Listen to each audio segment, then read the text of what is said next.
24-এর 5ই August Awami লীগকে আমরা রাজনৈতিকভাবে পরাজিত করেছি। আমাদের আন্দোলন সংগ্রামের মধ্য দিয়ে অন্তর্বর্তীকালীন সরকার আইনগতভাবে আওয়ামী লীগের ব্যাপারে সিদ্ধান্ত গ্রহণ করেছে। এখন সময় মতাদর্শিকভাবে আওয়ামী লীগের রাজনীতিকে বাংলাদেশ থেকে বিতাড়িত করা। আমরা বিশ্বাস করি জাতীয় যুবশক্তি বাংলাদেশে আর কোনো ফেসিবাদ যাতে ফিরে না আসে সেই সংগ্রামে অগ্রণী ভূমিকা পালন করবে। জাতীয় যুবশক্তির যেসব নেতৃবৃন্দকে আমরা দেখেছি, জাতীয় যুবশক্তির আহ্বায়ক, সদস্য সচিব এবং মুখ্য সংগঠক, একজন অ্যাডভোকেট, একজন ডাক্তার এবং একজন ইঞ্জিনিয়ার, শুধুমাত্র কেন্দ্রীয় কমিটিতে যারা আছেন গুরুত্বপূর্ণ দায়িত্বে, তারাই শুধু পেশা জীবনে গুরুত্বপূর্ণ দায়িত্ব পালন করবেন এমনটা যেন না হয়, বরং জাতীয় যুবশক্তির সঙ্গে সারা দেশের যত নেতাকর্মী যুক্ত থাকবেন প্রত্যেকেই যেন পেশা জীবনে তাদের সর্বোচ্চ সফলতার শীর্ষ আহরণ করতে পারেন, সেজন্য জাতীয় যুবশক্তি কাজ করবে বলে আমরা আশাবাদ ব্যক্ত করছি। বাংলাদেশের আপামর জনতাকে এই দেশের যুব সমাজ সবসময় পথ নির্দেশ করে এসেছে। আমরা আশা করব এই দেশের সকল যুব সমাজকে সাথে নিয়ে জাতীয় যুবশক্তি বাংলাদেশের স্বাধীনতা, সার্বভৌমত্বের রক্ষা কবচ হয়ে উঠবে। সংগ্রামী উপস্থিতি, বাংলাদেশ রাষ্ট্রটি বর্তমানেও একটি ক্রান্তিকালীন সময় অতিক্রম করছে। ফ্যাসিবাদী গণহত্যাকারী আওয়ামী লীগের বিপক্ষে এদেশের জনগণের স্বতঃস্ফূর্ত অংশগ্রহণের মধ্য দিয়ে যে আন্দোলন পরিচালিত হয়েছে, তারপরে অন্তর্বর্তীকালীন সরকার যে সিদ্ধান্ত গ্রহণ করেছে, সেই সিদ্ধান্তকে বাংলাদেশে বসবাসরত একটি অংশ এবং বিদেশের একটি কুশীলক তারা গ্রহণ করতে পারছে না।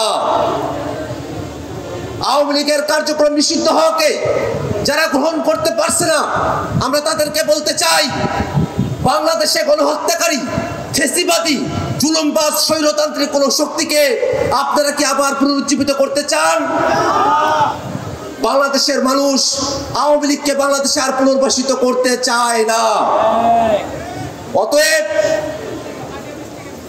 জাতীয় নাগরিক পার্টি এবং জাতীয় যুবশক্তি সহ বাংলাদেশের ফ্যাসিবাদ বিরোধী প্রত্যেকটা পক্ষকে আমরা আহ্বান জানাতে চাই, ফ্যাসিবাদের বিরুদ্ধে, জুলুমবাজের বিরুদ্ধে, স্বৈরতন্ত্রের বিরুদ্ধে মতাদর্শিক ভিন্নতা থাকা সত্ত্বেও সকল ফ্যাসিবাদ বিরোধী শক্তিকে ঐক্যবদ্ধভাবে লড়াই জারি রাখতে হবে। বাংলাদেশ রাষ্ট্রটি ফ্যাসিবাদী এক দল থেকে মুক্ত হয়েছে, কিন্তু ফ্যাসিবাদী ব্যবস্থা এখনো বাংলাদেশের রাষ্ট্রে, বাংলাদেশের সংবিধানে সমানভাবে বিরাজ করছে। যদি বাংলাদেশ রাষ্ট্রটিকে সাংবিধানিকভাবে ক্ষমতা কাঠামোর জায়গায় ফ্যাসিবাদ মুক্ত করতে হয়, তাহলে অবশ্যই একটি নতুন সংবিধান আমাদেরকে প্রণয়ন করতে হবে। নতুন সংবিধানে অবশ্যই ক্ষমতার ভারসাম্য, জবাবদিহিতা এবং বিকেন্দ্রীকরণকে নিশ্চিত করতে হবে। সেই লক্ষ্যে শুধুমাত্র সংবিধান সংশোধন করে, সংবিধানের মূল কিছুকে ঠিক রেখে, পারিপার্শ্বিকতাকে সংশোধন করে বাংলাদেশকে একটি গণতান্ত্রিক রাষ্ট্রে উন্নীত করা সম্ভবপর নয়।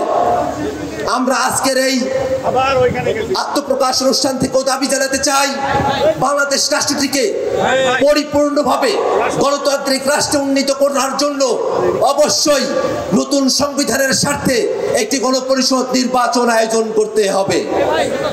সুপ্রিয় উপস্থিতি, যেসব শহীদেরা, যেসব জুলাই যোদ্ধারা 24-এর আন্দোলনে জীবন দিয়েছেন, আহত হয়েছেন, তাদের ব্যাপারে বাংলাদেশ রাষ্ট্র এখন পর্যন্ত শতভাগ দায়িত্ব নিতে ব্যর্থ হয়েছে।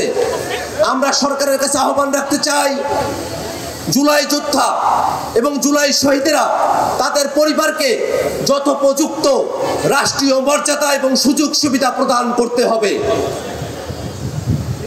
সে জুলাই যুদ্ধের সময়, অভ্যুত্থানের সময়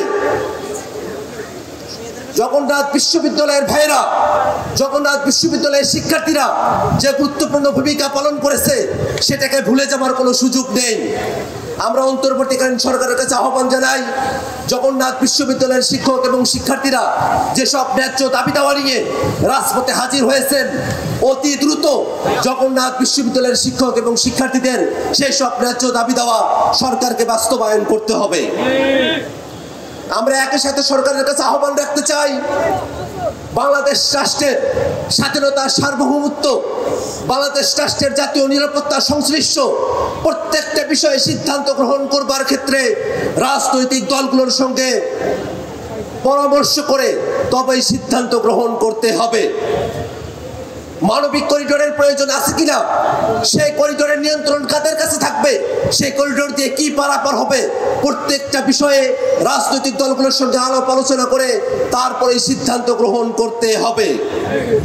সংগ্রামী উপস্থিতি, বাংলাদেশ রাষ্ট্রে, বাংলাদেশে যারা গণহত্যা করেছে, মানবতা বিরোধী অপরাধ করেছে, অপরাধের দায়ে বাংলাদেশে যাদের রাজনৈতিক কার্যক্রম নিষিদ্ধ হয়েছে, সে আওয়ামী লীগের পক্ষে ভারতে আমরা দেখেছি ভারত সরকার উদ্বেগ প্রকাশ করেছে।